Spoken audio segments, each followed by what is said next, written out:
मीक्षति काचित् ततो ब्रह्मास्मि निश्चितम्।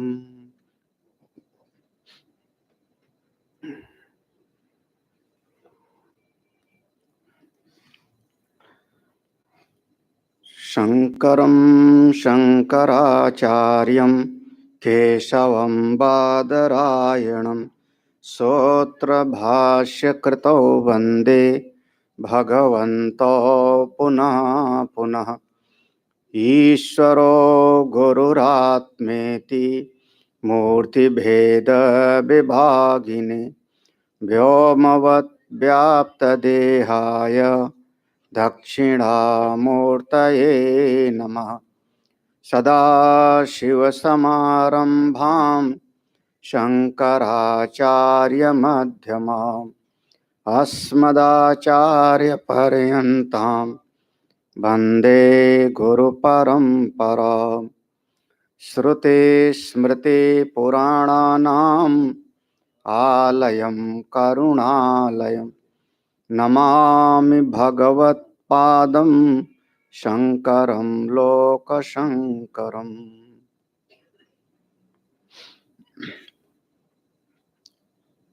परम पूज्य प्रातः स्मरणीय स्वामी प्रेमपुरी जी महाराज, जिनकी कृपा से अध्यात्म विद्या केंद्र निरंतर तत्व चिंतन स्वाध्याय, जिसके क्रम में प्रातःकालीन प्रवचन में भर्तृहरि जी द्वारा रचित वैराग्य शतकम नाम का ग्रंथ हम लोग स्वाध्याय कर रहे हैं, पढ़ रहे हैं।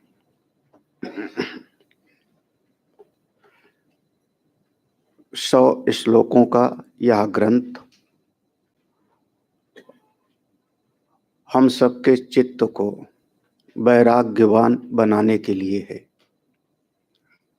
भगवान भाष्यकार ने एक जगह पर लिखा, अत्यंत वैराग्यवतः समाधि। जिसके चित्त में तीव्र वैराग्य होगा उसी के चित्त को समाधि का लाभ होगा, उसी का मन शांत होगा। और अगर वैराग्य की पूंजी नहीं है और फिर भी हम चिंतन मनन में लग जाते हैं तो हमारे लिए वह परोक्ष ज्ञान तो होगा, क्रम मुक्ति के मार्ग पर ले जाएगा, लेकिन जीवन मुक्ति का जो सुख है वो नहीं प्राप्त होता। तो तुरंत हमको आनंद मिलना चाहिए, वो बच जाता है, वो रह जाता है। इसीलिए भर्तृहरि महाराज ने रचना किया। भगवान भाष्यकार ने भज गोविंदम, द्वादश मंजरी का स्तोत्र, चरपट मंजरी का स्तोत्र बिल्कुल इसी भाव के साथ मिलता जुलता है। हम लोग ये श्लोक पढ़ते हैं जहाँ कल छूटा था। इसमें 34वां जो छपा है, एक बार पढ़ते। हाँ, 34। भोगास्तुंग तरंग भंग तरिला प्राणाक्षण ध्वंसिना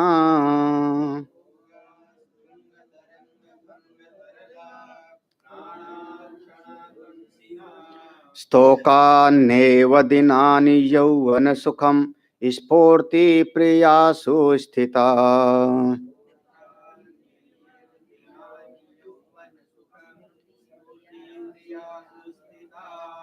तत्संसारमसारमेव निखिलं बुद्ध्वा बुधा बोधका।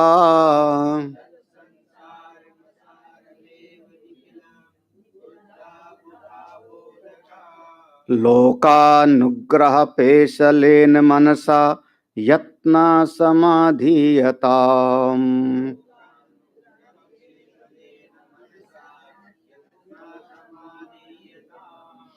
भोगाः तुंग, तुंग कहते हैं चोटी को, कोई बहुत ऊंची चोटी होती है तो हाँ उसको कहते हैं तुंग।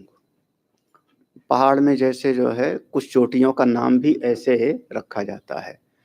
तो जगत के जो भोग हैं वो चाहे जितना होवे, चोटी के जैसा होवे, बड़े से बड़ा भोग होवे, वो सब का सब तरंग भंग तरला, जैसे जो जल की तरंग होती है, वो तरंग चाहे कितनी भी ऊंची होवे, ज्यादा देर कोई तरंग टिकती ही नहीं, तो तरंग भंग तरला।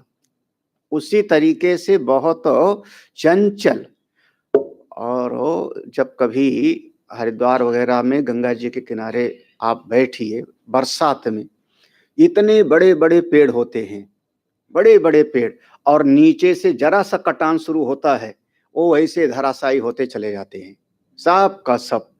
उसी प्रकार से संसार के जितने भी भोग हैं, वो चाहे कितना क्यों ना होवे, सब के सब जल की तरंग के जैसे क्षण भंगुर हैं, बिल्कुल देखते देखते सबके सब नष्ट हो जाते हैं।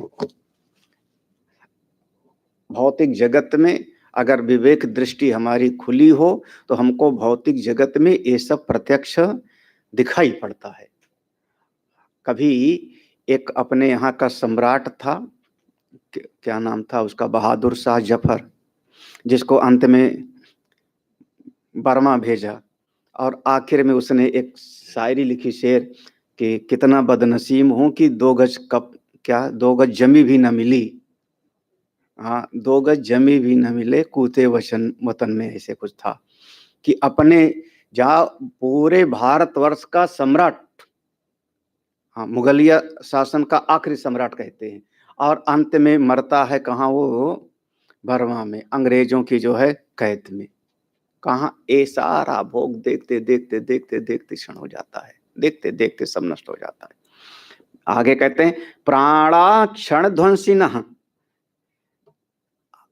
हमारी श्वास चल रही है, जब तक श्वास चल रही है तब तक इस शरीर की भी जो है पूंछ होती है, इसकी भी देखभाल की जाती है। यह प्राण कब निकल जावे इसका भी कोई भरोसा नहीं। प्राणाक्षण ध्वंसिनः, ऐसा तो अनेक बार देखा जाता है, बहुत बार देखा जाता है। सड़क पर चलते चलते ना जाने किधर से काल देवता का एक प्रकोप आया, और देखते देखते सब शरीर छूट। जितनी श्वास है इसका सदुपयोग कर लो, जितना समय है, क्योंकि जब कभी आदमी सोचता है आगे कर लेंगे, वह आगे करने वाला फिर अपने मन से टालने वाली बात हो जाती है। श्रेष्ठतम समय अगर कोई है तो यही है, केवल अपना ये वर्तमान का यही समय है। जितना साधना भजन करना हो कर लो, क्योंकि अगले का कोई भरोसा नहीं। प्राणा क्षण ध्वंसिनः, देखते देखते प्राण निकल जाते हैं। फिर दूसरी पंक्ति में कहते हैं यौवन सुखम प्रियासु स्थितः,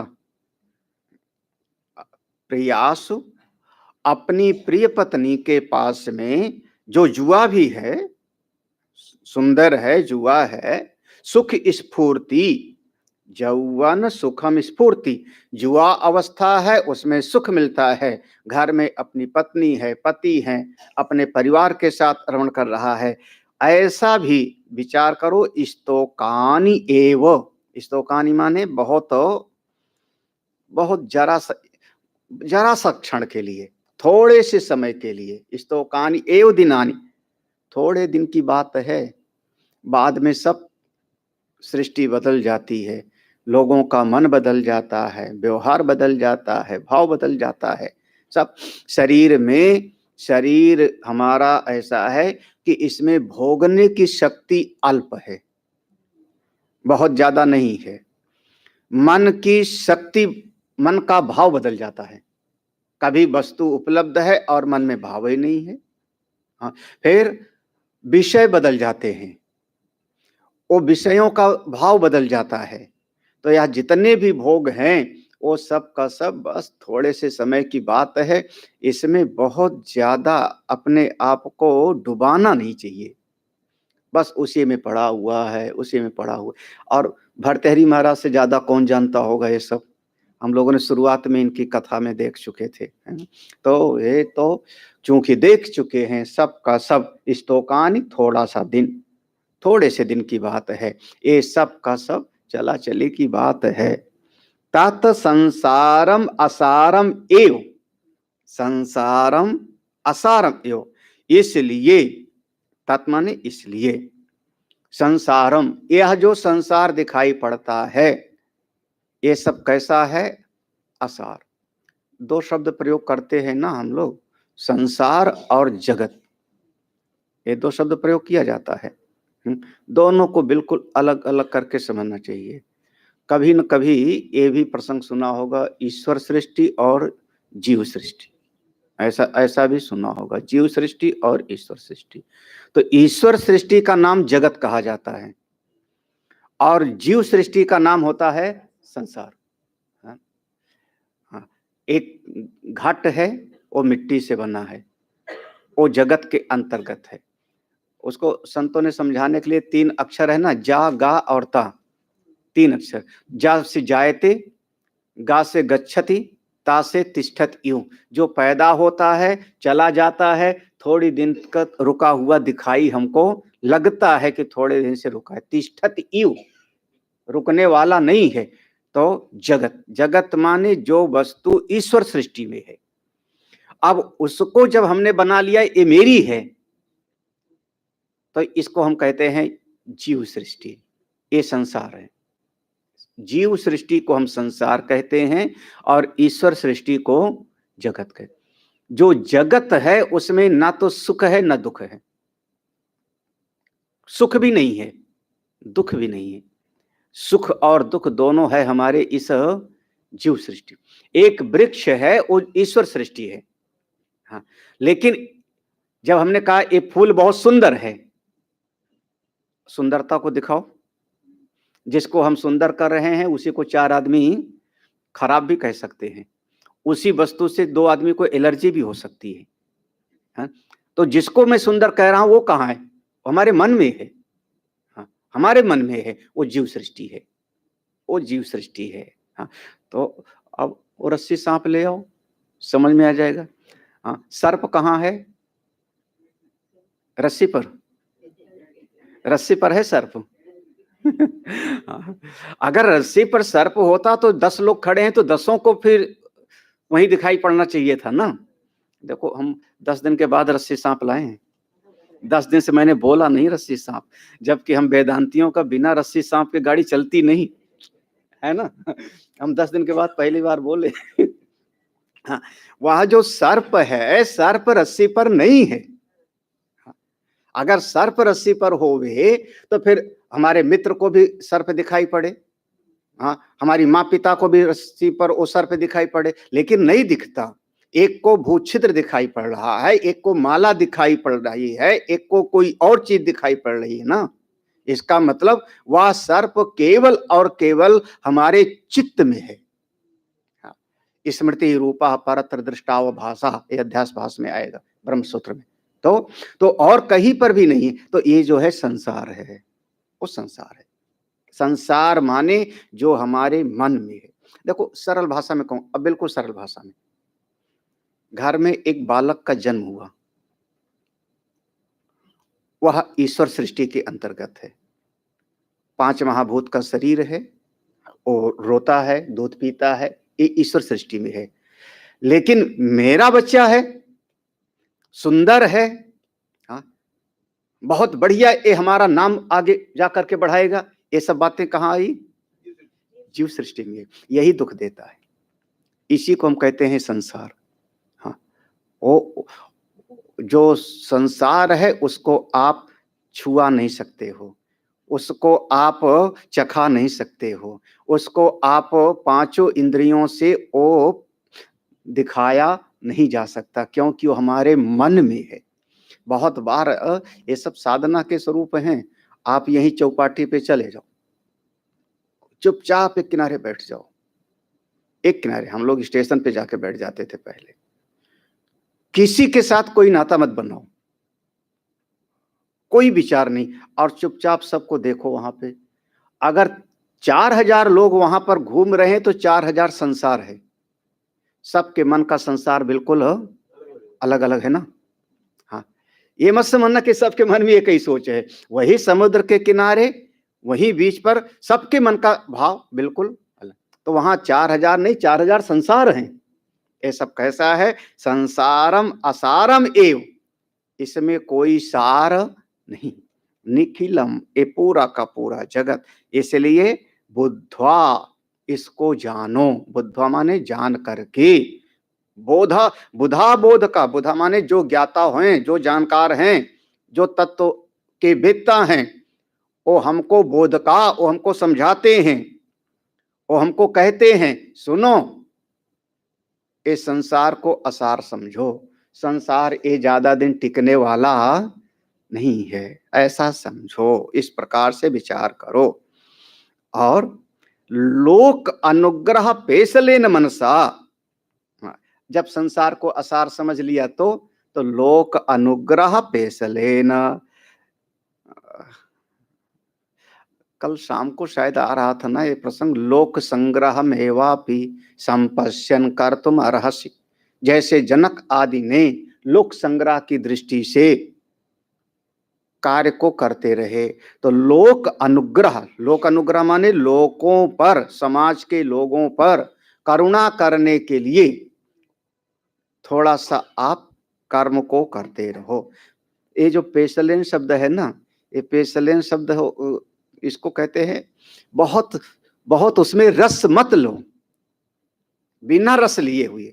हाँ, तस्माद असक्तः सततम, असक्तः, आसक्त मत हो, या कह दो डबडबाए मन से, ऐसा कह देते हैं, बहुत खिन्न मन से है। ठीक है, संसार को हमने असार समझ लिया। संत लोग कहते हैं बहुत इसमें आसक्त मत हो, बहुत इसमें चिपको मत, और फिर भी संसार में अपना कर्तव्य करते रहो। कैसे? जो हमको ज्ञान मिला दूसरे को भी मिले, जिससे हमको अच्छा लगा वो दूसरे को भी प्राप्त हो, इस दृष्टि से मनसा। अच्छा, अपने मन को यत्न समाधियताम, अपने मन को अच्छी प्रकार से यत्न करते हुए अपने भीतर समाहित करो। समाधियताम, हाँ, सम उपसर्ग है ना, सम उपसर्ग है, धी बुद्धि, धी कहते हैं हम बुद्धि को। बुद्धि को कैसे करो? हमेशा समत्व में, बिल्कुल तराजू का जैसे कहते दोनों पलड़ा बराबर हो, जरा सा में जो है डावाडोल हमारी बुद्धि ना हो जाए। समाधियता, इसीलिए एक शब्द चलता है समधि। समधि किसको कहते हैं शायद व्यवहार में?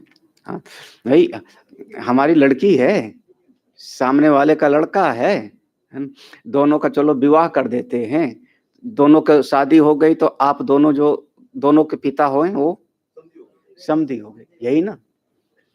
अच्छा, समधि, समधि, धी माने बुद्धि। अगर बुद्धि में जो संस्कार हैं दोनों के समान हो में, तो बच्चों का जीवन सुखी होगा। अब मान लो हमारा बच्चा है, हम अपने घर में लहसुन प्याज भी नहीं खाते, सात्विक हैं, और सामने वाले के यहाँ पर सब कुछ चलता है, हमारा बच्चा वहां चला जाएगा तो बताओ कैसे होगा उसकी स्थिति, है ना? खुद व्यवहार में तो उस जिस परिवार में वो बच्चा है, हाँ, उसकी भी विचारधारा समान हो, हमारी भी विचारधारा समान हो, तब बच्चों का अगर संबंध हो जाएगा तो हमारे बच्चे का जीवन आगे भी सुखी। हम भी भगत हैं, सत्संगी हैं, वो भी भगत है, हाँ, और दोनों के बच्चों का हो गया सम हो गया ना, समधि, दोनों के बच्चों का नाता हो गया तो दोनों में आपस में व्यवहार बढ़िया हो जाएगा। एक सत्संगी होवे और एक पूरी तरह से सत्संग का विरोधी होवे, और दोनों के बच्चे का विवाह कर दो, देखो समस्या पैदा हो जाएगी ना। तो समधि, हाँ, बराबर हो, ऐसे समाधियताम, मन के द्वारा, मनसा, अपने मन के द्वारा यत्न करते हुए, संसार का कर्तव्य करते हुए अपने हृदय को बिल्कुल समाहित रखो। इसको मतलब ये हुआ कि जब आप लोक अनुग्रह के लिए समाज में आप जाओगे तो कभी सफलता मिलेगी और कभी असफलता भी मिलेगी। तो सफलता मिलेगी तो उसमें हर्षित मत हो, और असफलता मिलती है तो उसमें बहुत ज्यादा परेशान मत हो। यही है समाधियताम। बिल्कुल, भगवान राम को बताओ कितनी बार उसका सिर काटते हैं फिर निकल आता है, हाँ, हाथ काट देते हैं फिर निकल आता है। भगवान कभी बेचैन हुए? दूसरे बेचैन होंगे। वर्णन आया स्वर्ग में देवता लोग बेचैन हैं। हाँ, लेकिन भगवान अपना कर्तव्य करते जा रहे हैं, कर्तव्य करते जा रहे हैं। हम अपना कर्तव्य करते जाते हैं, सफलता हो चाहे असफलता हो, उसमें ना हर्षित होते हैं न विषादग्रस्त होते हैं। उस मन स्थिति को अपना बनाओ। ये व्यवहार में बहुत बढ़िया है। अगला श्लोक।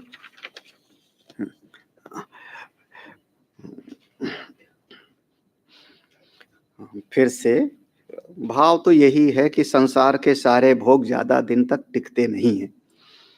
भोगा मेघवितान मध्य बिलसत सौदामिनी चंचला।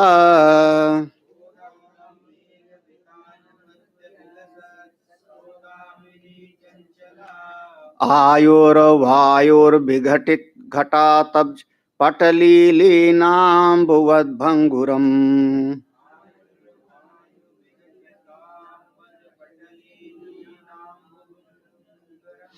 लीला यौवन लालसा तनुभृताम् इत्याकल्य द्रुतम्।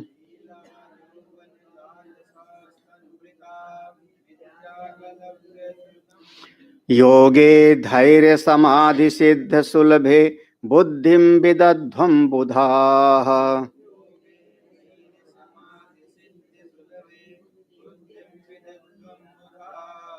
देखो थोड़ा कठिन लग रहा है ना श्लोक। सब विद्वान थे भर्तृहरि जी, कोई साधारण नहीं थे।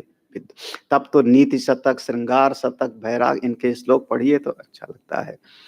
हाँ, तो यहाँ पर भोगा मेघ बितान मध्य बिलसत। ये संसार में देखो तो मेघ कहते हैं बादल को, और जब बरसात में ऊपर बादल आ जाए तो छतरी के जैसा लगता है। बितान कहते हैं जैसे छा जाना।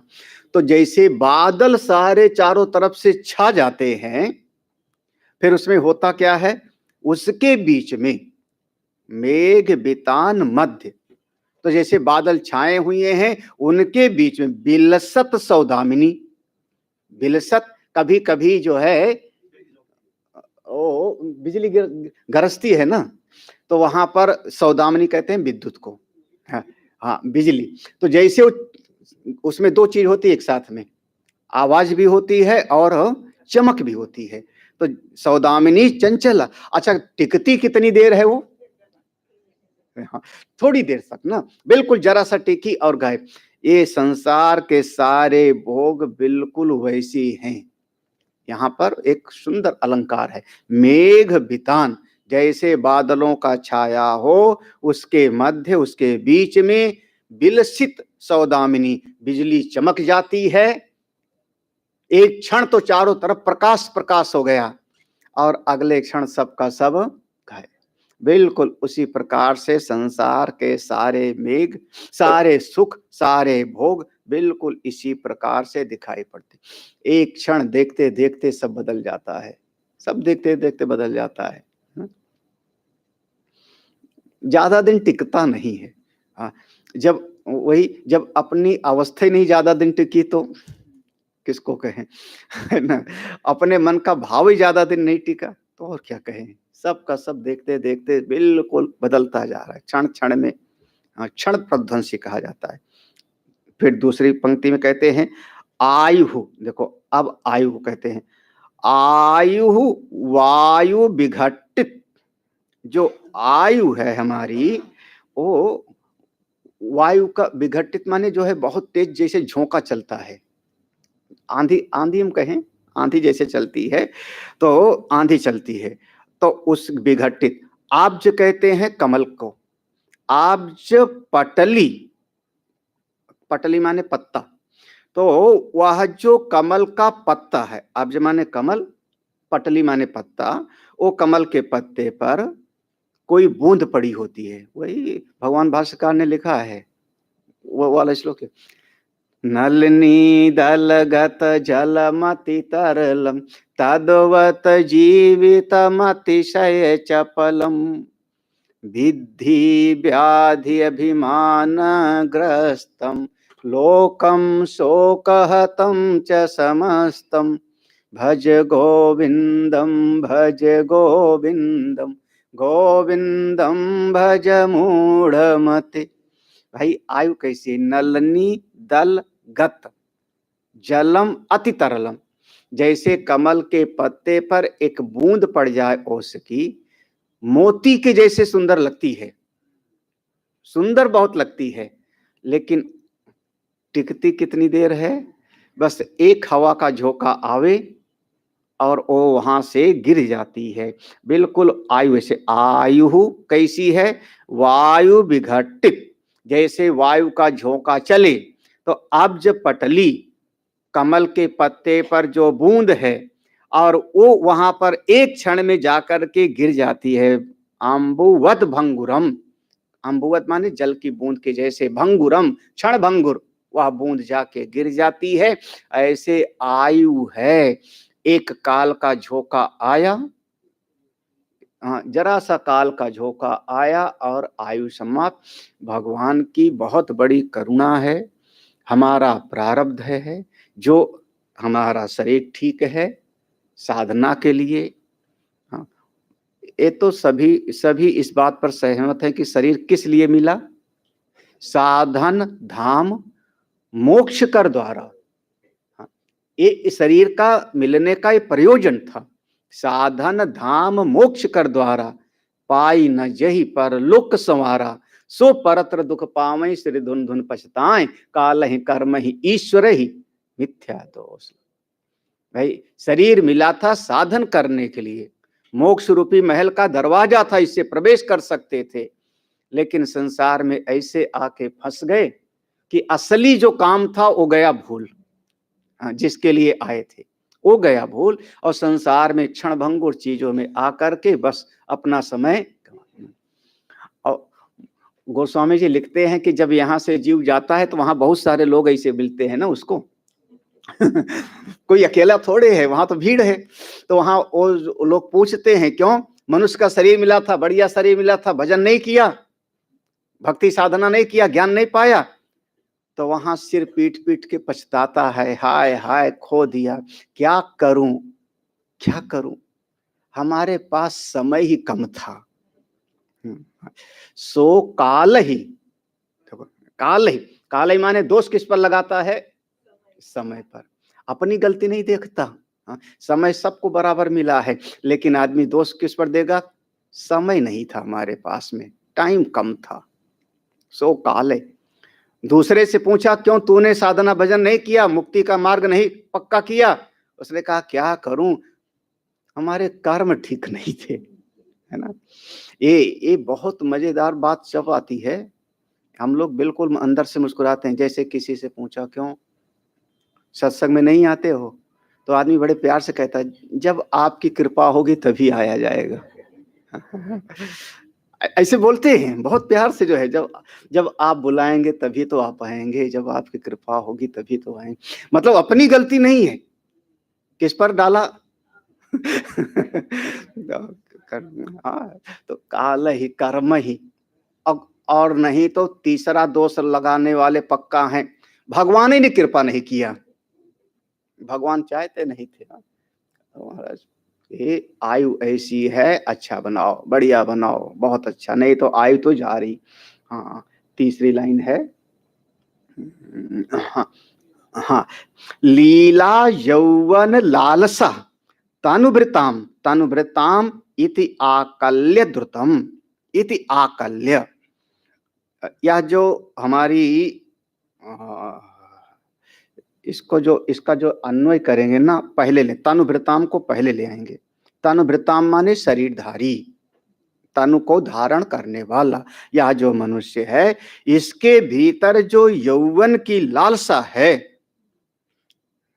ठीक है, जब आदमी के शरीर में युवा अवस्था की शक्ति होती है तो उसको ज्ञान ध्यान की बात कोई अच्छी ही नहीं लगती। तो यौवन लालसा जब उसकी बहुत, तनुभृताम माने मनुष्य, यह जो जीव है मनुष्य, जब इसकी युवा अवस्था है, इसके शरीर में बल है, तब तब ये संसार में तमाम तरह का व्यवहार करता रहता है, लीला।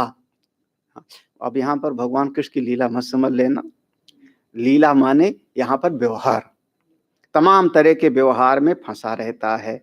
ये सारे जितने व्यवहार हैं, इसको विचार करो, ये सब के सब बहुत क्षणिक हैं। ये सब के सब ज्यादा इति आकल्य द्रुतम, द्रुतम माने जल्दी, आकल्य माने विचार कर लो। ये जो जुआ अवस्था की शक्ति है, उस समय जितना आप कर रहे हो, जुआ अवस्था में आदमी से सोचता है सारी दुनिया बदल दूंगा, हाँ, पूरा घर को बदल दूंगा। एक बच्चे का एक किसी बच्चे का विवाह हो रहा था, लड़की थी हमारे भगत की, तो हमने कहा संसार में तो दुख है, हाँ, जिस बच्चे को तुम पसंद करते हो, क्या समझते हो कि वहां पर बड़ा सुख मिलेगा? तो उसने कहा नहीं स्वामी जी, अरे क्यों नहीं, बस वही है। हमने कहा देखो इस संसार में विचार करो, अपने हमारे दादा दादी, मौसा मौसी, नाना नानी, चाचा चाची, 50 परिवार तुम्हारे संबंधी हैं, सबका विचार करो, सब वहां दुखी हैं। तो उसने कहा सबको जीना नहीं आया। ऐसे बोलो मुझको, सबको जीना नहीं आया, हम तो पूरा का पूरा यूनिक है, बदल देंगे। अब बाद में फिर शादी हो गई, जब बच्चे हो गए तब फिर अब कहते हैं अब हम क्या करें? हाँ, हमने कहा तब तो मैं समझा रहा था, तो उसने पता है क्या कहा, बच्चा अगर कोई गलती करता है तो माँ बाप को डांट के मार के रोकना चाहिए। मतलब गलती अपनी नहीं, हाँ, आप ही की गलती।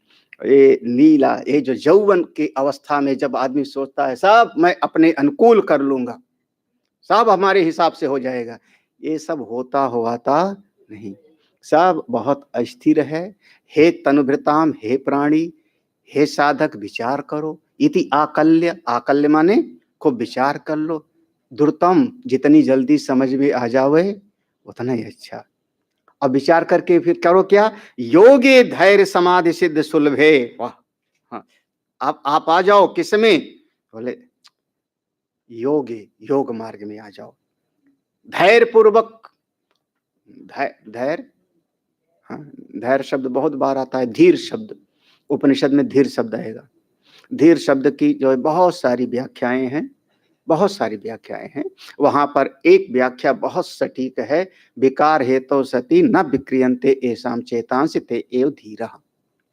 हाँ, विकार का हेतु उपलब्ध हो और फिर भी चित्त में हमारे विकार न आवे, उसको हम कहते हैं धीर।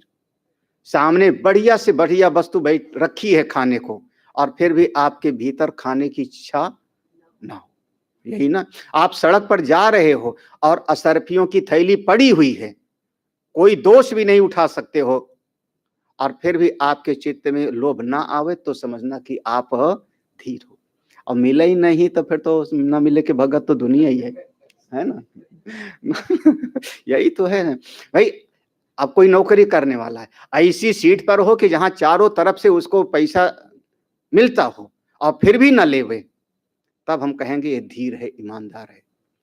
अब ऐसी सीट पर है जहां कोई मिलता ही नहीं, पब्लिक डीलिंग ही नहीं है, मिलता ही नहीं, तो फिर कहता है कि मैं बड़ा ईमानदार हूं, तो फिर कौन सा ईमानदार जो है, हाँ। तो योगी, धैर्य शब्द बिल्कुल वही पर आएगा, धीर, जिसके भीतर धैर्यता का गुण है वही है धीर, वही इस आत्मविद्या का अधिकारी होता है। किसमें लगाओ, समाधि सिद्ध सुलभे, आसान सा है, समाधि में अपने चित्त को लगाओ, ध्यान करने में अपने चित्त को लगाओ, बहुत आसान है, बहुत ज्यादा इसमें तकलीफ नहीं है भाई। मन को बाहर ले जाने में तकलीफ है, अंदर लाने में कौन सा तकलीफ है, हाँ, हाँ? वो जो बाहर भेजने वाला है वो आसान लगने लगा दुनिया में।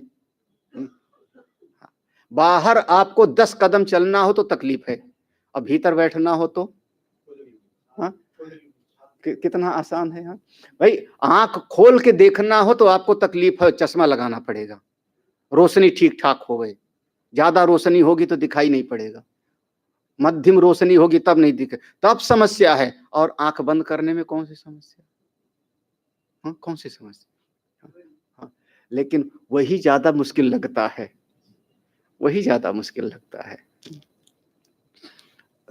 अब रामायण वगैरह तो कभी उसमें रामायण में एक प्रसंग है, आप देखो ना, तो वो जब एक बंदर भालू सीता की खोज करते करते गुफा में प्रवेश कर गए।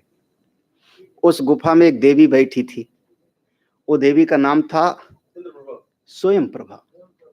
स्वयं प्रभा, स्वयं प्रभा, स्वयं प्रभा, उसी को हम कहेंगे स्वयं प्रकाशवान।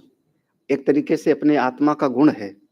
आपका अपना आत्म स्वरूप कैसा है, उसको किसी किसी प्रकाश की जरूरत नहीं। यही ना, न तत्र सूर्यो भाति न चंद्र तारकम नेमा विद्युतो भाति, वो स्वयं प्रभा। तो वहां पर जो है फल फूल खा लिया, बड़ा शांति, जो परेशान थी बंदर भालुओं की सब दूर, गुफा में बहुत। तो वहां पर किसी ने पूछा, देवी अंदर आ तो गए, बाहर कैसे जाएंगे? ऐसे ना, बाहर कैसे जाएं?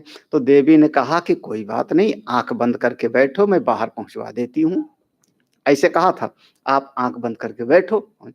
अब बंदर भालू तो वो सोचते हैं कि बाहर जाने के लिए चलना पड़ेगा, और देवी कह रही आंख बंद करके बैठो, तो थोड़ा उनको वो बात हाँ जमी नहीं ना, क्योंकि जैसे चल के अंदर आए हैं तो चल के बाहर जाना पड़ेगा, इसको रास्ता बताना चाहिए था। और देवी कह रही कि आंख बंद करके बैठो, तो आंख बंद करके बैठे तो। लेकिन जैसे कभी कभी हम लोग शोक सभा में 2 मिनट का मौन बहुत कठिन हो जाता है, 2 मिनट कर दे। अब बंदर भालू तो बंदर भालू बैठे, आंख बंद किया और थोड़ी देर में खोल दिया जरा सा। जैसे आंख खोला तो सब समुद्र के तट पर, यही वर्णन है। हाँ, समुद्र के किनारे अपने आप को पाए ना। फिर उसके बाद विचार करने लगे, क्या करें क्या करें। हमारे मन में आता है, थोड़ी देर अगर आंख बंद करके शांत और बैठते तो क्या अशोक वाटिका नहीं पहुंच गए होते? हाँ, स्वयं प्रभा की गुफा से जब वो गुफा से सीधे समुद्र के तट पे आ गए, तो थोड़ी देर अगर और आंख बंद करके बैठे होते तो है ना। अब थोड़ा विचार करो। वैसे स्वयं प्रभा की गुफा कहाँ है अभी पता नहीं, अभी उसके बारे में पता नहीं। हाँ, अब आप लोग तो सब पता है, भीतर है अपने। हाँ, भीतर, यही तो कह सकते हो, यही तो कह सकते हो। लेकिन वहां पर जो समुद्र के किनारे से जब खोजने निकलते हैं किष्किंधा पर्वत से, तो आगे कहाँ पर है पता नहीं। ले होगा 100 किलोमीटर, 50 किलोमीटर कुछ तो होगा, लेकिन सीधे वहां समुद्र के किनारे। बहुत धैर्य पूर्वक अपने चित्त को समाहित करो, बहुत अच्छी तरह से। बुद्धिम विदध्वम बुधाह, विदध्वम माने लगा दो, इसी में अपने आप को जैसे दहन करना होता है ना, हम किसी चीज को उसमें डाल देते हैं, उसी तरीके से अपने मन को पूरी तरह से इसमें लगा दो। हाँ, कोई भी श्रेष्ठ कार्य, कोई भी श्रेष्ठ कार्य, उसको कहते हैं किसी की बलि चाहता है। श्रेष्ठ कार्य किसी की बलि, बलि माने एक आदमी पूरा अपना जीवन उसमें लगा देता है, जूझ जाता है। तो एक तरीके से हम कहते हैं एक व्यक्ति ने इस चीज के निर्माण के लिए पूरे अपने जीवन की दांव लगा दिया, यही ना, तो वही बलि है, पूरा लगा दो। आज हम कह सकते हैं कि बिल्कुल हम एक गौरव के साथ कह सकते हैं कि एक व्यक्ति जिसका अपना परिवार नहीं, कोई बेटा नहीं, कोई महल नहीं, और पूरे हमारे धर्म के लिए, सनातन धर्म के लिए पूरे जीवन को दांव पे चढ़ाए कि नहीं। नाम लो, ना लूं तो अच्छा है, सब समझ गए हो। अपने लिए क्या कर रहा है मोदी, अपने लिए क्या कर रहा है? अगर आज भी कुर्सी छोड़ देवे तो उसको एक महल मिलेगा दिल्ली में, भूतपूर्व मुख्यमंत्री, हाँ, अब भूतपूर्व प्रधानमंत्री का होगा, 40 ठो नौकर मिलेंगे। हाँ, कम से कम वही श्रेणी का तो उसको सुरक्षा भी जब तक जिएंगे तब तक मिलेगी। हाँ, काहे के लिए कोई लगा हुआ है, किसके लिए? हाँ, हाँ, अपना कोई बाल बच्चे हैं, बैंक बैलेंस है, हाँ, किसके लिए? तो और हम कहें अपने धर्म के लिए क्या किया, पूरा अपने जीवन को होम दिया, यही यही ना। तो ऐसे कोई भी श्रेष्ठ कार्य पूरा का पूरा एक बलि चाहता है। हाँ, ऐसे साधना के मार्ग में, भक्ति के मार्ग में पूरा जीवन लगाना पड़ता है। हम लोग बहुत थोड़ा थोड़ा लगाते हैं, वहीं जो अटक जाते हैं। ज्यादा समय हम अपने ममता वाले दायरे में और थोड़ा सा समय भगवान को भी हिस्सा लगा देते, वही हमारी उस समर्पण में देरी है। विदध्वम बुधा, समझदार व्यक्ति पूरा का पूरा समर्पित हो जाओ इस मार्ग पर, लग जाओ इस मार्ग पर, पूरा डूब जाओ। चलो अगला श्लोक पढ़ते हैं। है तो बिल्कुल मिलता जुलता सा ही है। आयो कल्लोल लोलम कतिपय दिवस स्थायनी यौवन श्री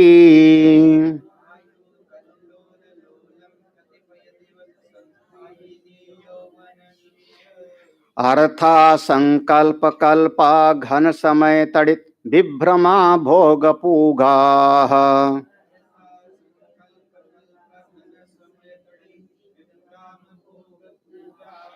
कंठाश्लेषोपगूढ़ तदपि च न चिरं यत्प्रियाभा प्रणीतम्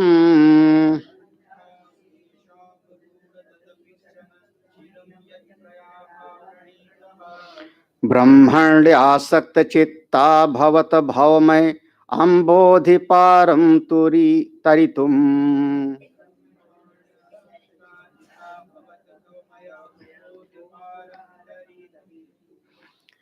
आयु कल्लोल लोलम, आयु कैसी है? कल्लोल लोलम, बस वही आप लोग जैसे समुद्र के किनारे खड़े हो जाओ तो लहरें आपस में खेल रहती हैं। नदी में जो है लहर ऊपर आई नीचे आई, ऊपर आई नीचे आई, बिल्कुल उसी प्रकार से कल्लोल माने पानी की लहरों के जैसे।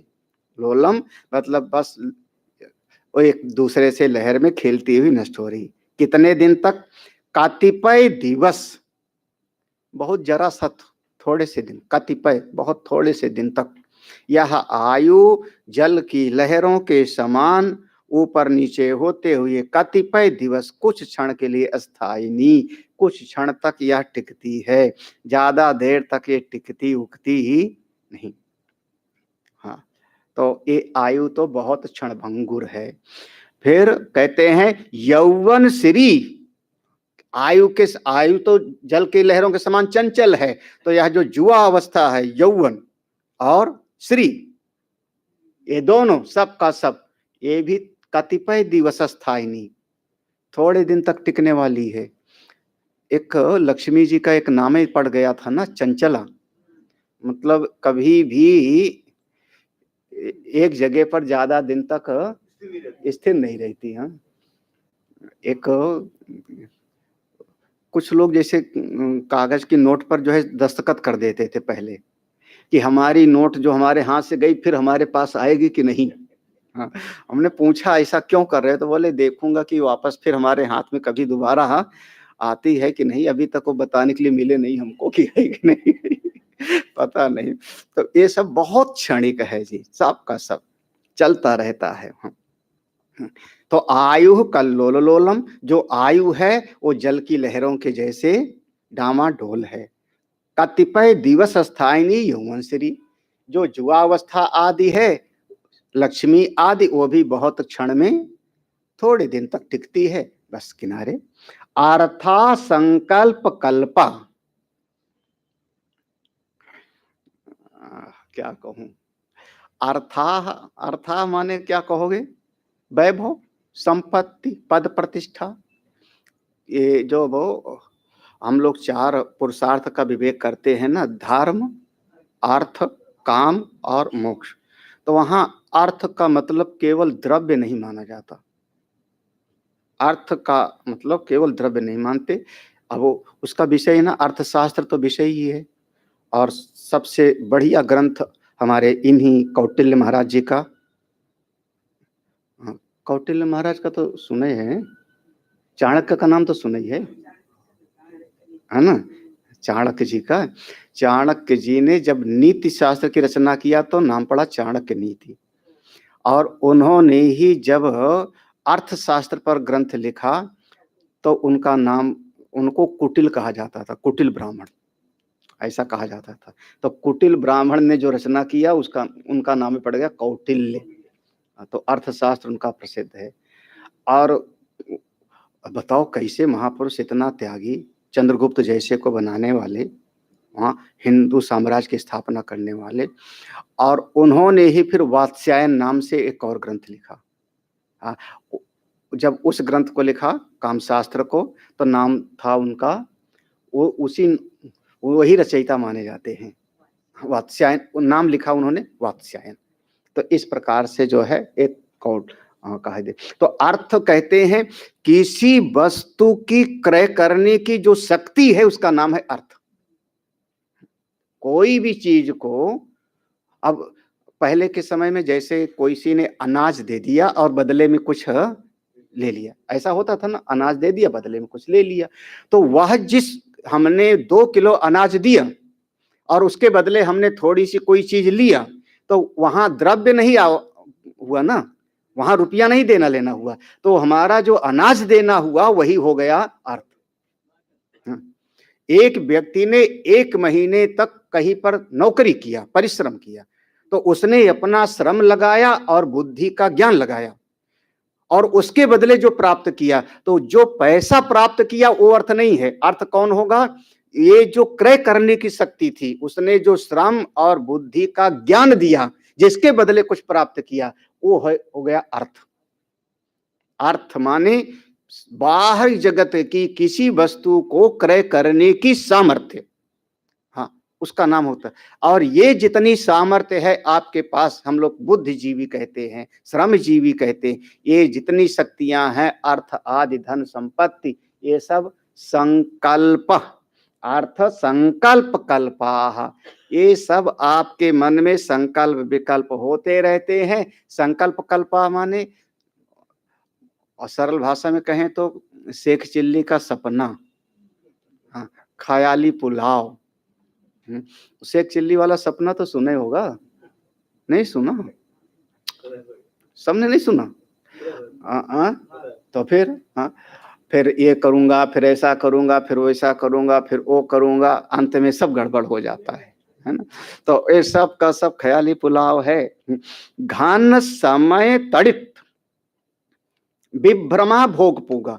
घन समय कहते हैं, जैसे वही घन माने बादल, जब वर्षा होने लगती है तो घन समय, बादल जब हुए, वर्षा होने लगी, उस समय तड़ित विभ्रमा, उस समय जैसे बिजली चमकती है क्षण भर के लिए, उसी तरीके से भोग पूगा, सारी भोग की सामग्रियां बरसात में बिजली के चमकने के समान है।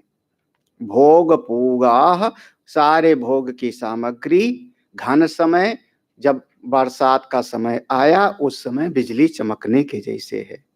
आगे देखो, तीसरा भी कहते हैं, कांठ श्लेष उपगूढ़ तदपि। कांठ श्लेष, भाई हम बहुत हृदय के भीतर प्रेम उमड़ा, बहुत प्रेम उमड़ा, हम जाकर के गले लग गए। अब इसमें भाव सब जगह दोषपूर्ण नहीं होता, माँ के भी गले लगते हैं, बच्चा भाग के आया माँ के गले लगा, वात्सल्य का भाव है, वहां वात्सल्य का भाव है। मित्र 2 गले लग गए, वहां पर सख्य भाव है।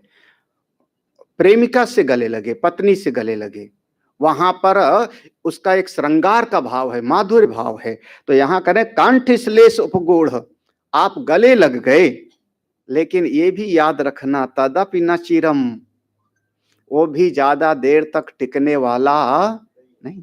यत प्रिया भा प्रणीतम, जो प्रियतम से आप गले लगते हो वो भी ज्यादा दिन टिकने वाला नहीं, बस सबका सब क्षणभंगुर। तो करें क्या? फिर नीचे की पंक्ति में करें क्या वो बताते हैं। ये 3 तो बता दिया, आयु क्षणभंगुर है, यौवन क्षणभंगुर है, धन संपत्ति आल केवल ख्याली पुकाव हैं, भोग सामग्रियां सबका सब बिजली के जैसे चमकने वाले हैं। संसार में जिनको आप बहुत प्रिय समझते हो वो भी बहुत ज्यादा दिन तक टिकने वाले नहीं। तो क्या करो? ब्रह्मणि आसक्त चित्ता भवत।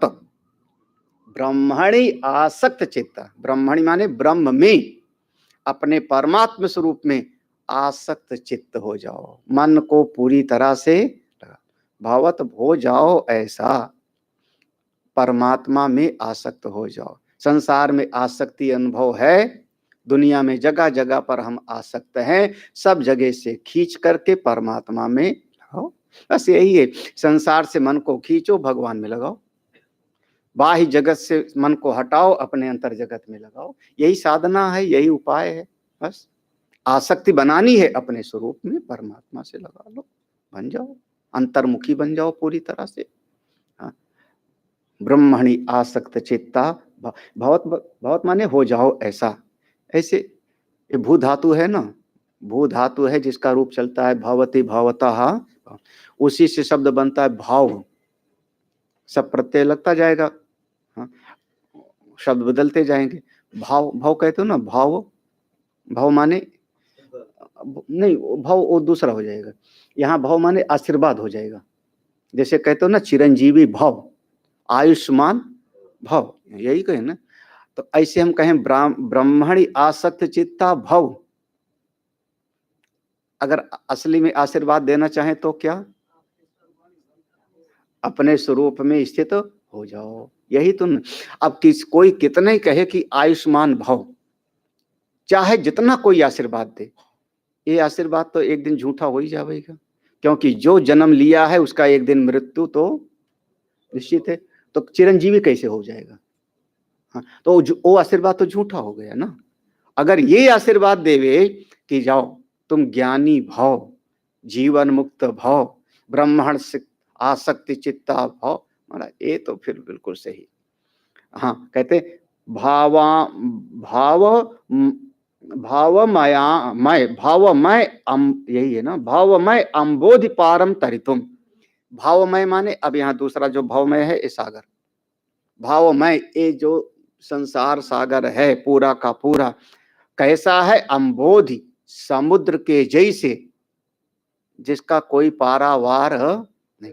अगर इससे तरितुम, अगर इससे पार जाना चाहते हो तो अपने परमात्म स्वरूप से पूरी तरह से मन को लगा लो। यही एक उपाय है। ऐसे ही अगर आप करते हैं तो बहुत अच्छा, आप आगे बढ़ जाएंगे। तो ये हो गया। ये इसके नीचे वाला श्लोक कल ही पढ़ लिया था, कृच्छेण मेध मध्य ना, एक कल पढ़ लिया था हम लोगों ने। इसके बाद जो है ये वाला श्लोक रह गया है। तो इसको आसान से कल पढ़ते हैं, ठीक है? या पढ़ लूं? पढ़ लूं? अच्छा, अभी है समय।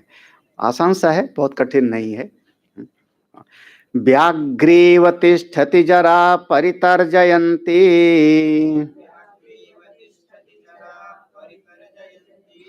रोगाश्च शत्रवा इव प्रहरन्ति देहम्। आयो परिस्रवन्ति भिन्न घटादिवाम्भो,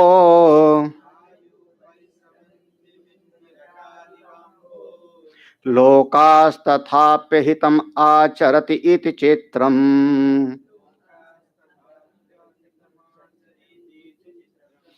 देखो, आप जंगल में चले जाओ, जंगल में चले जाओ, भगवान ना करे ऐसा, और आप बैठ जाओ पेड़ के नीचे ध्यान करने, सामने से कोई बाघ आ जावे, खावे ना केवल गुर्रावे, कैसा लगेगा?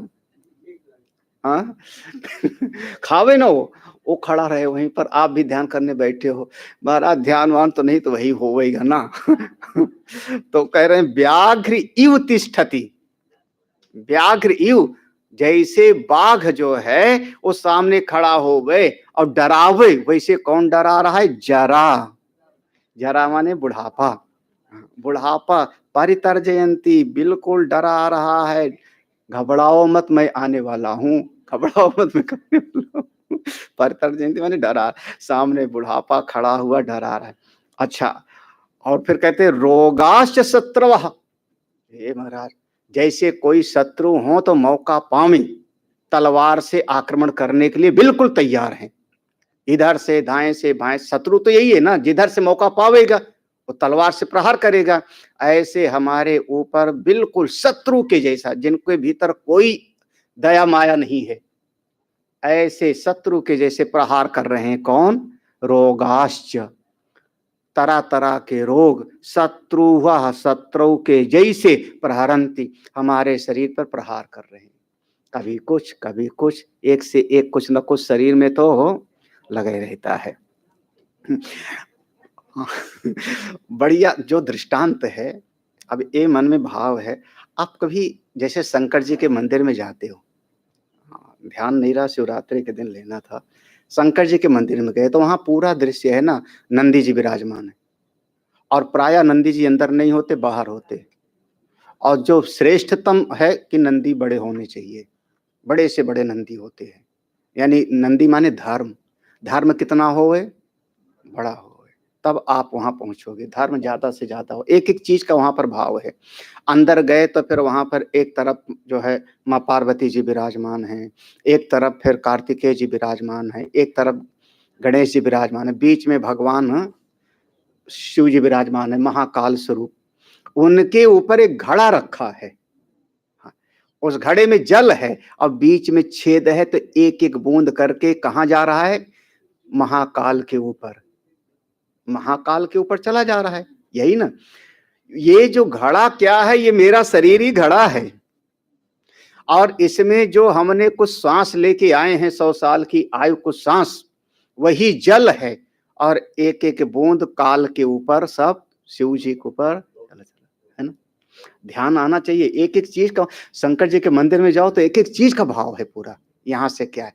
जा रहा है, अच्छा कितना घड़ा खाली हुआ? आधा। बच्चों का कहेंगे अभी हमारा ज़रा-ज़रा सा खाली हुआ है।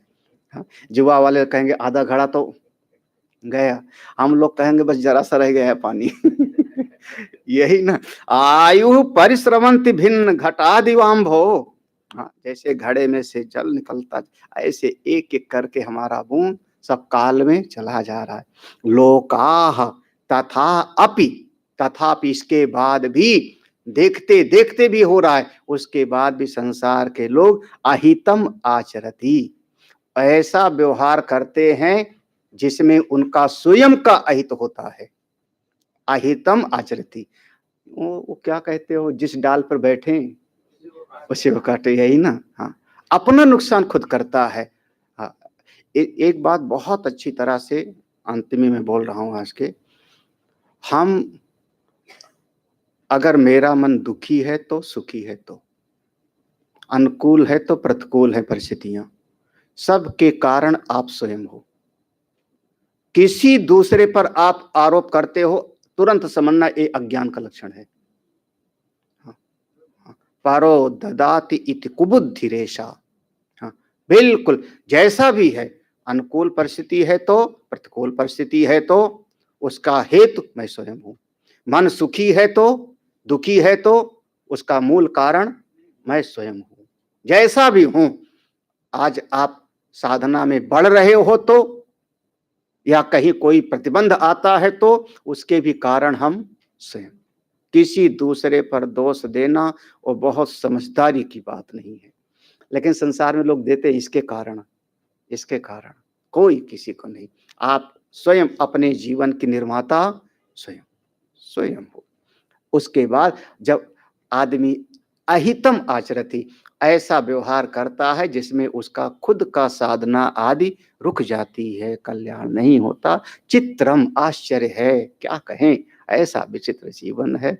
ओम शांति शांति।